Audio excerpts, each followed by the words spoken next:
Aluno, trazendo para você mais uma aula aqui no canal. Essa aula sobre Renascimento e Reforma Protestante por conteúdo da prova do terceiro bimestre.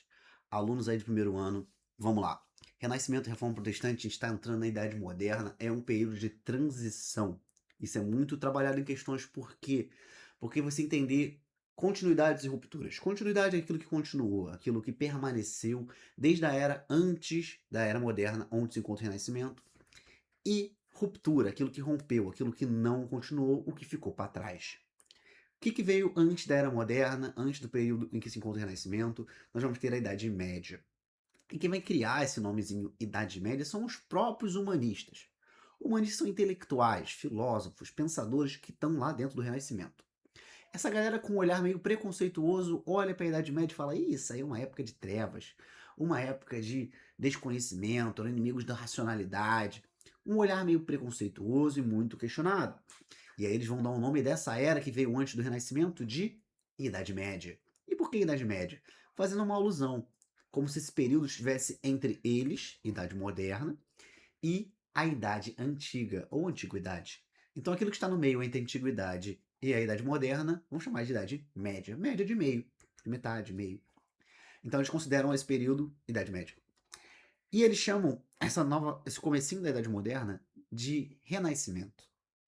E você já tem que pensar já no termo, porque o termo, o nome das coisas não é dado à toa, tem um significado. Então o que foi Renascimento? Por que Renascimento? Olha para a palavra renascimento, ela remete ao quê? A renascer. Renascer não é ressuscitar, renascer é nascer novamente num sentido de que algo estava adormecido ou perdido.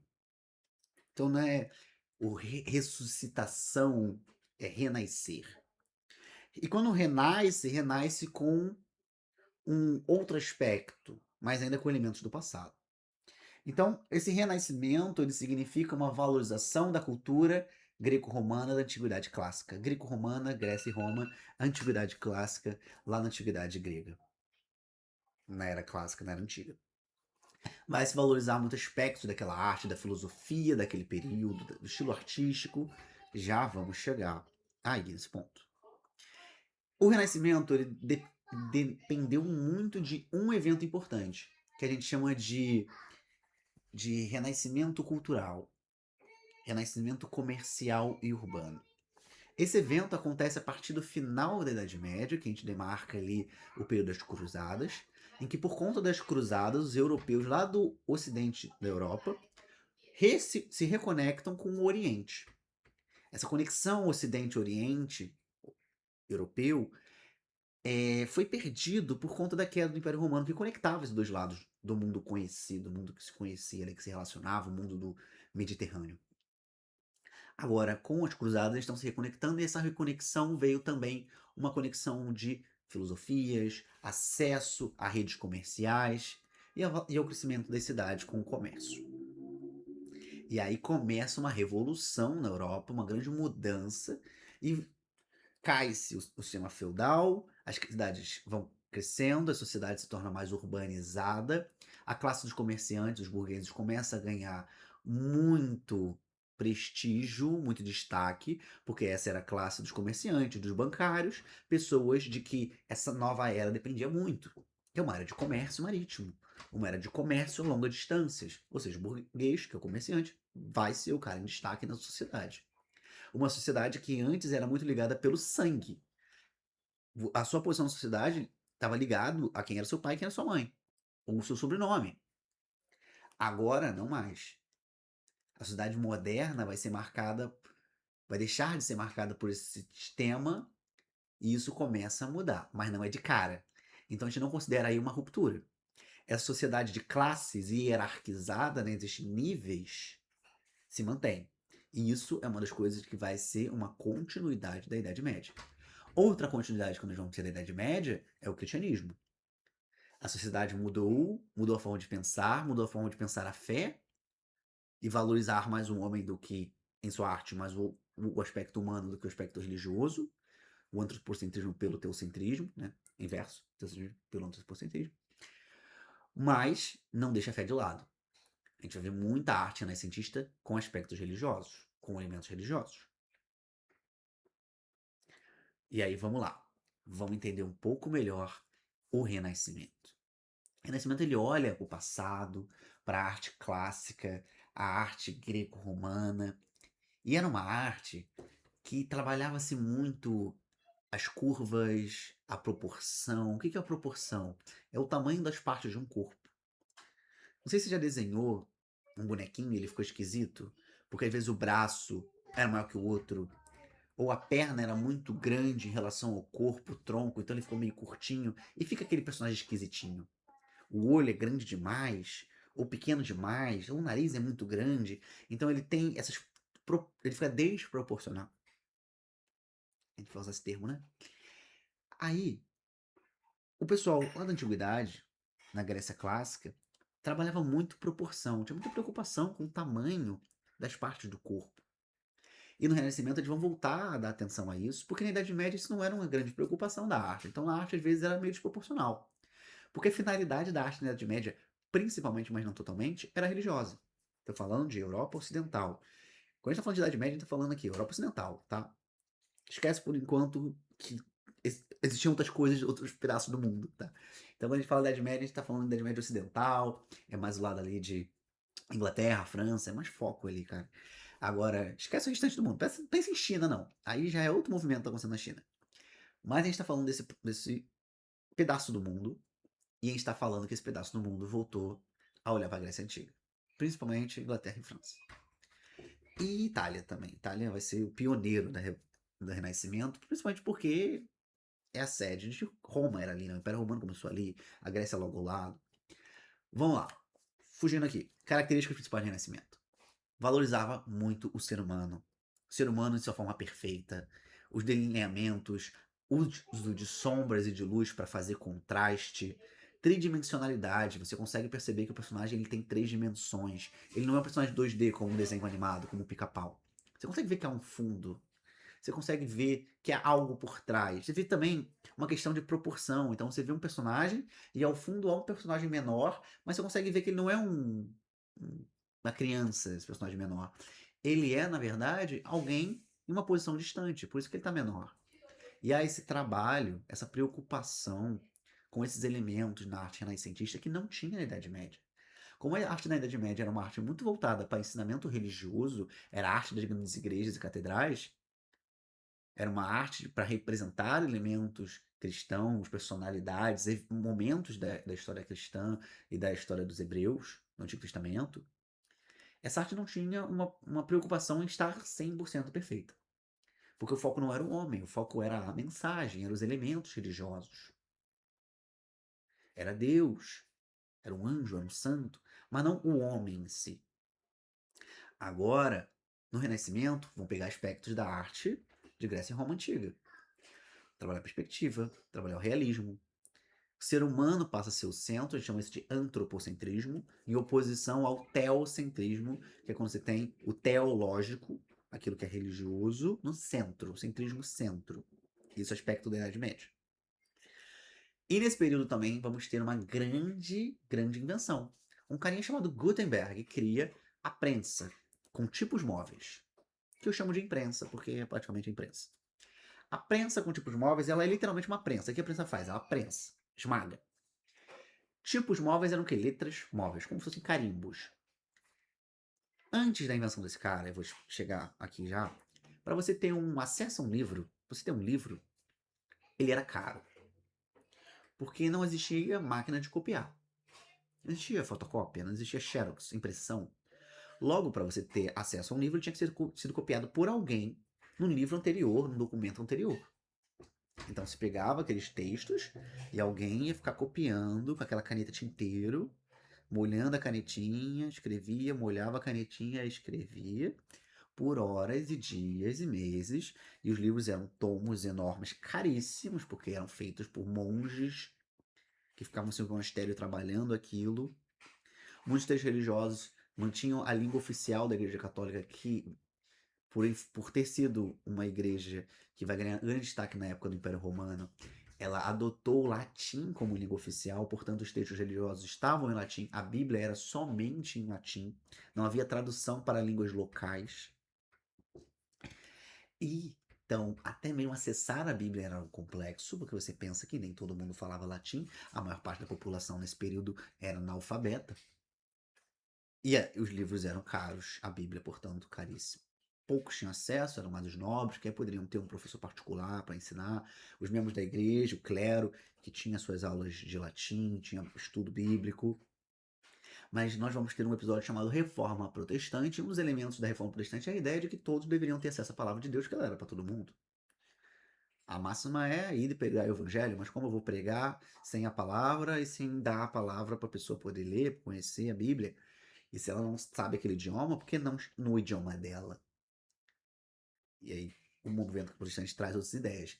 E o Gutenberg, a imprensa do Gutenberg, então, são esses carimbinhos que são colocados sobre um papel, prensados, e aí uma carimbada na folha. Você tem as letras todas ali como uma impressão. Daí vem a palavra de prensa de Gutenberg, vem imprensa, vem impressão, impressora, está tudo relacionado a esse termo, vem tudo essa mesma raiz, a ideia de imprimir, de prensar. Muito importante, e aqui é tema de prova, a ideia de que a imprensa do Gutenberg ela vai ser importantíssima para que as pessoas tenham acesso à literatura, acesso a livros. Porque agora eu posso copiar livros em grande escala, em muito menos tempo. Eu já não preciso do monge ali escrevendo, escrevendo, escrevendo. Eu posso fazer a máquina lá, tá? Prensando, prensando, prensando, prensando, prensando, cópia, cópia, cópia, cópia. Faço o livro muito mais rápido. E se é mais rápido e em grande escala, eu consigo diminuir o preço. O preço diminui, mais pessoas têm acesso. E no movimento da Reforma Protestante, muitos muitos autores do movimento protestante vão escrever textos, livros, panfletos e vão usar a imprensa para difundir, ou seja, espalhar o movimento protestante. Então ele está muito ligado à imprensa de Gutenberg, tem várias questões de prova, sim, sobre a imprensa. Questãozinha fácil aqui, discursiva. Dois valores do humanismo renascentista que se opunham ao teocentrismo medieval. E aí, sabe essa?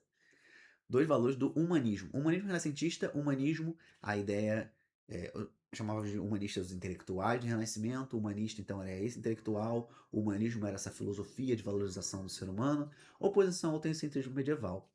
O próprio antropocentrismo já faz oposição ao teocentrismo, e o uso da razão, valorização da racionalidade, que é uma visão oposta ao teocentrismo.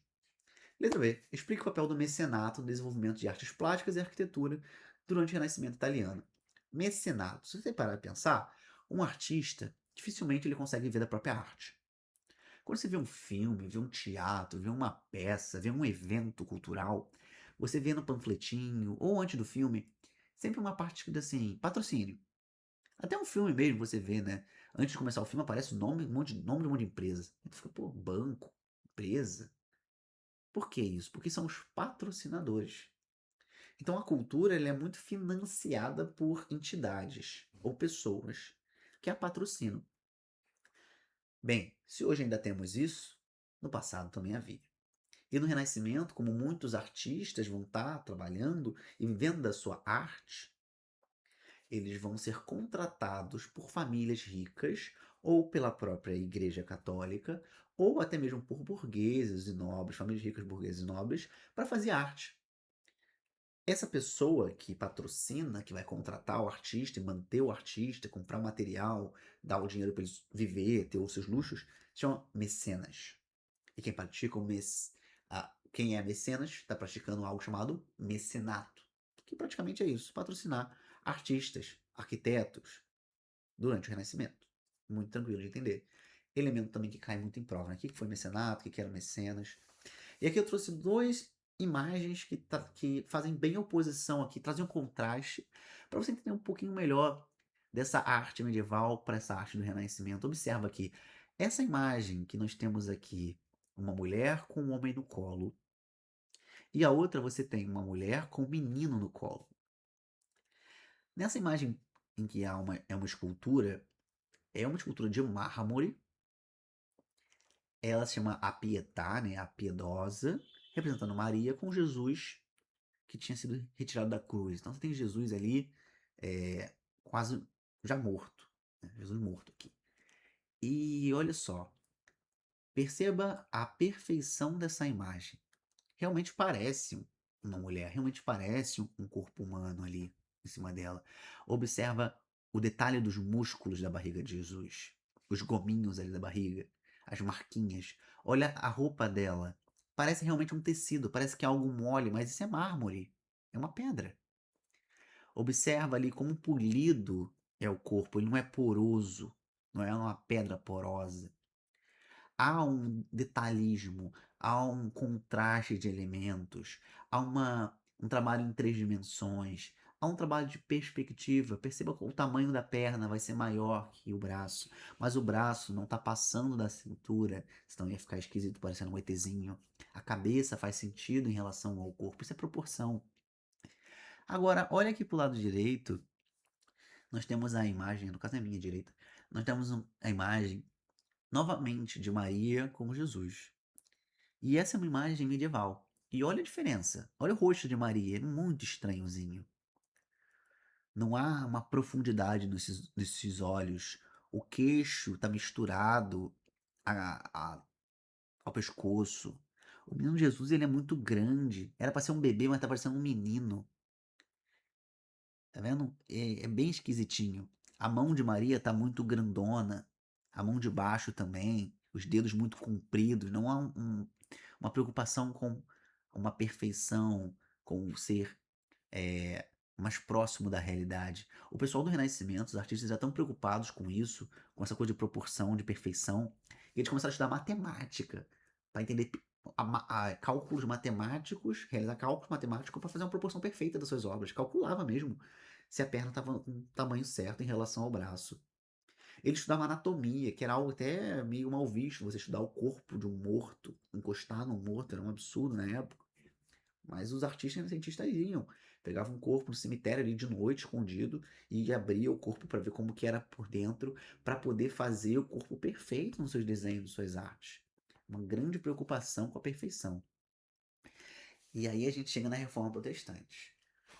A principal questão da Reforma Protestante era criticar a corrupção dentro da Igreja Católica e uma praticazinha chamada venda de indulgência. Indulgência era a prática de uma pessoa fazer uma doação à Igreja Católica em troca do perdão a certos pecados, pecados considerados menores. Mas claro, a pessoa também tinha que se buscar o perdão, buscar, né, orar, buscar o perdão, não era somente pagar. Mas isso era criticado, essa prática, porque a pessoa estava pagando de certa forma, estava pagando como se estivesse pagando pelo perdão. Então isso começou a ser criticado. Essa prática começou a ser questionada. Bem, vamos entender um pouco mais. Nós temos várias críticas, tá? À Igreja Católica nesse momento. Há essa coisa da venda do perdão. Haviam sacramentos, ou seja, elementos, coisas que eram sagradas, consideradas elementos sagrados dentro da Igreja Católica, que certos protestantes criticavam. Havia corrupção, havia um clero, né, uma elite da Igreja Católica ali, são os bispos, que viviam no luxo, que viviam com muitos privilégios, muito próximos da nobreza. Existia também uma grande influência política sobre o clero em algumas regiões, inclusive os reis dominando a igreja, colocando parentes em funções na igreja para controlar a igreja por dentro. Até mesmo papas. Haviam papas nesse período que eram membros de famílias riquíssimas, poderosas, e faziam políticas para favorecê-los. E o movimento do protestantismo vai ser influenciado pelo humanismo, na ideia de valorizar a razão, pensamento racional, crítica e a fé pessoal, acreditando que o ser humano ele não tinha que ter um intercessor, ele mesmo poderia ter um contato direto com Deus. Vamos aos principais reformadores, a gente tem mais que isso, tá? Mas os livros vão trabalhar mais os três. O primeiro reformador trabalhado, e que é considerado assim o pai da reforma protestante, aquele que realmente deu início à reforma, Martinho Lutero. Lutero era católico, ele vai viajar para Roma, ele vai ver o luxo de Roma, do Vaticano, ele vai criticar aquilo tudo, vai criticar a prática da venda do perdão por, né, a indulgência, que é a venda do perdão, venda de relíquias sagradas também estavam ocorrendo. Ele vai criticar a ideia de que o Papa não podia ser questionado, de que ele era uma autoridade suprema, de que ele poderia, inclusive, decidir por certas interpretações da Bíblia. E Lutero era contra, ele achava que não, a pessoa podia ser inspirada e entender, ter uma interpretação. Ele achava que a Bíblia não deveria ser somente em latim, as pessoas deveriam ter acesso à Bíblia, fazer suas próprias interpretações, não seguindo uma interpretação própria da igreja, mas ter a sua própria interpretação. Bem, então ele, em protesto, ele vai até o castelo de Wittenberg, cidade em que ele vivia, e ele prega ali um grande pergaminho com 95 teses, ou seja, 95 pontos de crítica, coisas que eles vão criticando. Bem, a partir daí, ele começa a pregar o reformas. Por isso que ele é reformador. Isso é interessante também você lembrar que reformador melhora algo. Se eu quero reformar meu quarto, é porque meu quarto não tá tão bonito quanto eu quero, ou porque tá quebrado alguma coisa, ou tá rachado a parede, ou tá pingando algo no teto. Então eu reformo. E aí você já pensa, poxa, reformador quer melhorar. O reformador não quer criar algo novo, senão ele seria o destruidor ou reconstruidor. Por isso que a gente chama de reformadores. Porque a ideia desse pessoal era mudar alguma coisa na igreja católica. O Martin Lutero queria mudar 95 coisas. Ele vai ser expulso da igreja católica, ele quase vai ser morto, podia ter sido preso, consegue fugir, e aí, por ter sido expulso da igreja católica, ele cria uma nova igreja baseada nas suas ideias, que vai ser chamada de Igreja Luterana. Outro que veio após Lutero foi João Calvino, ali na Suíça. João Calvino, ele abraça as ideias protestantes, então a gente vai chamar esse movimento, esse grupo religioso fora da Igreja Católica de protestante, porque eles protestavam contra coisas da Igreja Católica. Esse grupo protestante vai, então, vai nascer a partir da Igreja Luterana, bebendo um pouco da fonte do Lutero, tá? Na verdade, não vem de dentro da Igreja Luterana, mas bebe da fonte do luteranismo, mas adiciona outros elementos. O João Calvino cria a igreja calvinista. E o calvinismo, ele traz uma outra ideia diferente do Lutero, que é a ideia da predestinação. A ideia de que o evangelho não é para todos, a salvação não é para todos, é para os eleitos, os escolhidos por Deus.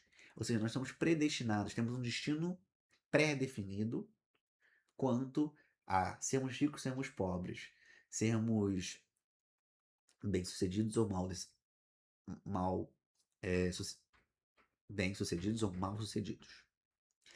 Ele também defendia a ideia de que o trabalho era uma bênção, de que o dinheiro era uma bênção e de que ter dinheiro, guardar riquezas era algo bom. Isso vai em oposição a ideias da Igreja Católica. Doutrinas da época da Igreja Católica que viam o trabalho como uma maldição. Se ele lembrar lá do livro de Gênesis, Adão e Eva viviam no paraíso, tinham acesso a todas as coisas, e depois que eles pecam, que eles comem um fruto proibido, Deus diz para Adão que a partir de agora ele vai ter que suar para comer o pão, ou seja, trabalhar. A doutrina protestante entendia que não. Que Adão já trabalhava antes, já fazia algum tipo de serviço, mas não era pesado. De que, na verdade, essa maldição, vamos dizer assim, uma punição divina sobre Adão, seria de suar, ou seja, de trabalhar mais duro do que seria necessário para ter acesso às coisas. A doutrina católica da época tinha uma visão de que toda forma de trabalho pesado, toda forma de trabalho naquele sentido, seria então uma coisa, que trabalho que te faz suar é um trabalho inferiorizado, uma coisa pesada, uma coisa punitiva. Dentro desse sentido, vamos colocar assim. João Calvino então traz uma outra ideia. Inclusive, ele não critica a usura, coisa que a Igreja Católica criticava muito e condenava. O calvinismo não condenava a usura. E o que é usura? É um empréstimo a juros. Eu vou te emprestar R$ 10 a 10% de juros e por dia. Então, cada dia que demora você pagar isso, eu aumento 10% na sua dívida. Isso era visto, dentro da doutrina católica, como uma prática injusta, uma prática imoral. Calvino não via dessa forma. E isso favorece o capitalismo. E a gente vai ver que a Idade Moderna vai estar nessa transição do feudalismo para o capitalismo, primeiramente do feudalismo, mercantilismo, que são as práticas de comércio a longa distância, sistema colonial, para depois ir para o capitalismo. E mercantilismo e capitalismo vai beber muito dessa ideia de uso do empréstimo, o empréstimo a juros. Quem se favorece a isso são os burgueses, que são os personagens centrais do capitalismo e do mercantilismo, que são os grandes comerciantes, são os grandes banqueiros. Inclusive, eles vão ganhar tanto prestígio que eles vão ser mecenas aos artistas. E como mecenas aos artistas, eles vão querer arte burguesa, uma arte que reflete a sua realidade. Porque os artistas renascimentos estavam fazendo arte para a igreja, então arte renascentista religiosa, e para a nobreza, arte renascentista para os nobres, mostrando a vida dos nobres, a casa, a família do nobre. Agora, para os burgueses também, pintando ali o homem burguês com a sua esposa, o comerciante, mostrando ali o banqueiro contando seu dinheiro, práticas burguesas, entrando na arte. De que forma o burguês se favorecia com isso? Isso já foi questão de prova, de uma forma muito básica. O burguês ele ganhava destaque, privilégio na sociedade quando ele tinha essas artes feitas por artistas famosos. É como tirar onda, né? Dizer que eu tenho tal coisa de tal artista. Ó, esse relógio aqui é de tal marca, essa roupa é de tal marca. É uma forma de você ter um prestígio social, um destaque na sociedade, chamar atenção para si. Voltando para reformadores, a gente está falando do Henrique VIII aqui, que é o nosso próximo personagem. Diferentemente do Lutero, do Calvino, ele é o único que decide se separar da Igreja Católica, trazendo uma nova igreja, com um objetivo não religioso, mas político e financeiro, ou seja, econômico. O interesse dele era fazer o seu divórcio, que não foi aceito pelo Papa por vários motivos. No fim, ele decide se separar da sua esposa, se separar também da Igreja Católica, tomar todas as posses da Igreja Católica, as terras, os edifícios, com isso os impostos sobre aquelas terras que eram cobrados, ou seja, ele consegue poder financeiro, poder religioso, domínio total sobre a Igreja, criando suas próprias doutrinas, criando suas próprias regras, tendo poder absoluto sobre a Igreja, controlando, e quem controla a Igreja, nessa época, controla a grande massa, porque a Igreja era o lugar de reunião. Você imagina uma época sem muito acesso a dinheiro, sem muito acesso a viagens, sem acesso a redes sociais, a internet, a televisão. Qual é o entretenimento das pessoas? O entretenimento das pessoas é ir à igreja. Porque não era uma coisa somente de ir no dia do culto, da missa, mas em vários momentos do dia, em vários feriados, em várias festividades. Era uma coisa que era central na vida das pessoas. A igreja era aquela grande igreja, grande catedral, chamativa, opulenta, normalmente estava no centro da cidade, então todo mundo se reunia ali, era o coração da cidade. E o Henrique VIII agora dominava essa instituição. Algumas questões que a gente pode ver sobre esse tema me indica duas críticas centrais feitas por Lutero à prática da Igreja Católica. Bem, são 95 críticas, não vai faltar para você. Pode trazer duas. Por exemplo, o celibato obrigatório, que é a ideia do padre ser celibatário, ou seja, abrir mão de casamento. Ele criticava isso, Lutero criticou isso. Por isso que hoje nas igrejas protestantes, pastor casa. E nós temos, isso vem do protestantismo, né, da ideia do Lutero. Outra crítica a gente pode falar a prática da venda de indulgências.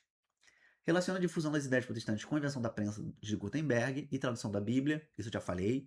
O Gutenberg traz essa nova tecnologia, ela favorece que ideias protestantes se difundam a partir da impressão de panfletos e livros protestantes, livros do Lutero, livros do Calvino, e também a tradução da Bíblia, que vai ser algo defendido por protestantes. Os protestantes vão fazer traduções da Bíblia para os idiomas vernaculares, né? As línguas vernáculas. O que é língua vernácula? A língua que se fala em algum lugar. Então, qual é a língua vernácula do Brasil? Português. Na Inglaterra, inglês. Entendeu? Você explica a teoria da predestinação defendida por João Calvino. Então, teoria da predestinação, a ideia de que pessoas estão predestinadas a certos destinos. E como está ligada a ascensão da burguesia e do capitalismo nascente? Bem, se você diz, dentro de uma doutrina, que o rico é bom por ser rico, de que ele é favorecido por Deus, de que ele é beneficiado, de que ele é abençoado, de que acumular riquezas, de que fazer empréstimo a juros é algo positivo, o rico vai querer entrar na sua igreja. Ele não vai se sentir tão atraído por uma igreja que condena suas práticas. Letra D. Apresente a principal motivação política para o surgimento da igreja anglicana sob o reinado de Henrique VIII. A principal motivação política do Henrique VIII era o interesse dele em se divorciar de sua esposa em prol de se casar com outra mulher. E essa é a questão aqui do Henrique VIII. Bem, então, os impactos da reforma. Antes nós tínhamos a Igreja Católica tendo total controle da fé cristã no Ocidente, moldando a moral, moldando os dogmas, moldando a doutrina, as práticas, os rituais. Surgem as igrejas protestantes, trazem uma diversidade religiosa, trazem diferentes opiniões, diferentes formas, diferentes doutrinas. Então você passa a não ter somente um grupo, né, uma entidade, mas várias entidades. São as igrejas protestantes. E essas reformas, elas começam a mudar a sociedade, política, cultura, como eu já falei. As ideias vão começar a mudar. E em resposta à reforma, a Igreja Católica cria a Contra-Reforma. A Contra-Reforma, ela vai criar, por exemplo, através de Inácio de Loyola, a Companhia de Jesus, que são os jesuítas, que são o quê? Eles são missionários. Vão ter uma função de levar o evangelho a outros povos que estão sendo encontrados através da colonização, antes que os protestantes chegassem.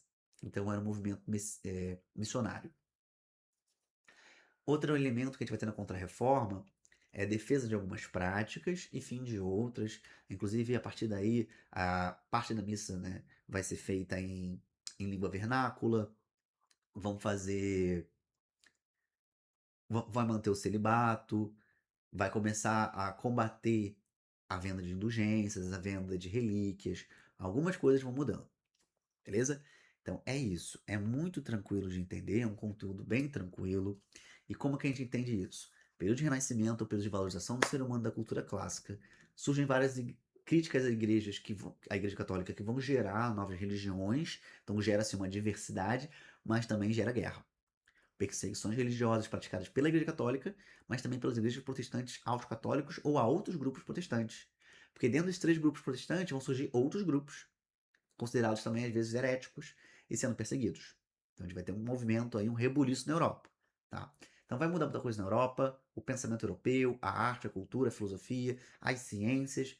Eu não falei, mas a reforma, o Renascimento vai impactar na parte científica, matemática, física, novas invenções, tá? E assim, o Renascimento vai ser esse processo final da Idade Média para a Idade Moderna, começo da Idade Moderna, dando início à modernidade e pavimentando esse caminho. Por isso que é um processo que a gente estuda muito, que é muito cobrado nos vestibulares. Eu espero que esse vídeo tenha te ajudado. Valeu e até o próximo.